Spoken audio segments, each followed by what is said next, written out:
दाऊद इब्राहिम चा जवळचा साथीदार सलीम कुत्ता, आता त्याच्या नावातच कुत्ता आहे अध्यक्ष महोदय, त्या सलीम कुत्ता हा मुख्य आरोपी म्हणून आज जन्मठेपाच्या निमित्त जेलमध्ये अध्यक्ष महोदय, हा जेव्हा पेरोलवर बाहेर होता आणि पेरोलच्या बाहेर असताना शेवटच्या दिवशी अध्यक्ष महोदय, दुसऱ्या दिवशी जेलमध्ये पेरोलच्या शेवटच्या दिवशी अध्यक्ष महोदय तो पार्टी करतो एका बरोबर।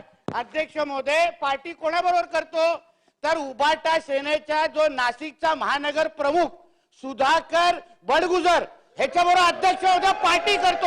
एक मिनिट अध्यक्ष महोदय, हा फोटोग्राफ पण माझ्याकडे त्याचा आहे अध्यक्ष महोदय, माझ्याकडे त्या पार्टीचा व्हिडिओ आहे अध्यक्ष महोदय।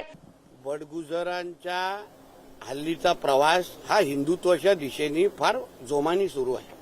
त्यांचा स्वतःचा मुलगा आमच्या हिंदू सकल मोर्चे जे काही महिन्या अगोदर त्या भागामध्ये निघाले, त्यांचे स्वतःचा मुलगा त्या हिंदू सकल मोर्चामध्ये खांद्याला खांदा लावून हिंदुत्वाचा विषय आम्हाला आमच्या बरोबर घेतोय किंवा मोठ्या जोराने आवाज करतोय। आणि म्हणून मला असं वाटतं, कोण हिंदुत्व अगर भक्कम होत असेल, हिंदुत्वासाठी आमच्या खांद्याला खांदा लावून काम करायला तयार असेल, तर कोणाला काय आक्षेप घ्यायची गरजच नाही।